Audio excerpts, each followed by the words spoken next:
আজকে আমি কোন জায়গার মধ্যে আছি দেখি তো কেউ আমারে কমেন্ট করে জানাইন তো কেউ কইতে পারেন কিনা। আর আজকে আপনারা খুব মজার মজার ছোট ফুচকা আর পানিপুরি ট্রাই করে দেখামো। তো চলেন ভিডিওটা শুরু করা যাক।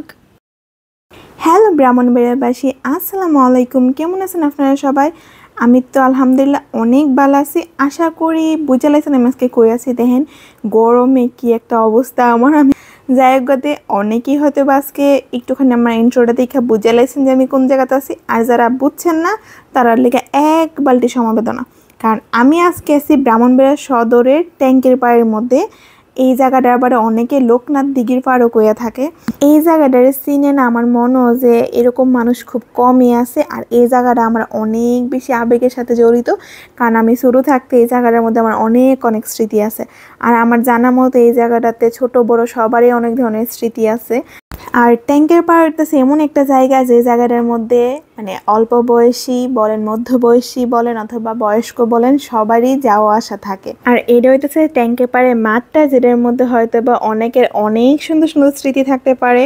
আর এখানে আবার সন্ধ্যার পরে অনেক ধরনের মজার মজার খাওয়াও পাওয়া যায়। আর এটা হচ্ছে ট্যাঙ্কের পাড়ে মসজিদ। আর এখানে আমি দাঁড়িয়ে আসছিলাম, কিন্তু নামাজ যেহেতু শেষ হয়েছিল যার কারণে পরে আমি একটু ভিডিও অফ করে এই নিচে মানে এই ফুসকুনিটার দিকে নামতেছিলাম। ভাবতেছিলাম যে এনে কতক্ষণ বসে থাকুম, একটু মানুষ কমলে তারপরে ভিডিও করুম। আর এই জায়গাটা আমার কাছে দেখতে অনেক বেশি ভালো লাগতেছে, কারণ দেখেন চারোটার দিক একদম সবুজ। আর সবটা জায়গা বেশি ভালো লাগে। আরও মানুষ কেন আসে জানেন? কারণ দেখেন চারোদিকে খালি গাছপালা, সারাটাক্ষণ ছায়া থাকে, এর লিগে মানুষ সুন্দর করে বৈশা তারা সুন্দর মুহূর্তগুলো কাটাইতে পারে। কিন্তু একটা জিনিসই খারাপ লাগছে, সেটা হইতেছে গিয়ে অনেক কাগজপত্র ফালানো ছিল। যেহেতু এনে ফুচকা চটপটি ঝালমুড়ি অনেক কিছুই বিক্রি করা হয়, যার কারণে হয়তো বা এই কাগজপত্রগুলা পুকুরের উপরে বা মানে গাটলার দুই পাশে আসছিল। এই জিনিসটা আমার কাছে ভালো লাগছে না। যদি এই জায়গাটা একটু পরিষ্কার থাকতো মানুষের হয়তো বা আরও একটু বেশি ভালো লাগতো এখানে বসে সময় কাটাইতে। এই দেখেন আমি বসে আছি, সাইড দিয়ে দেখা যাইতেছে।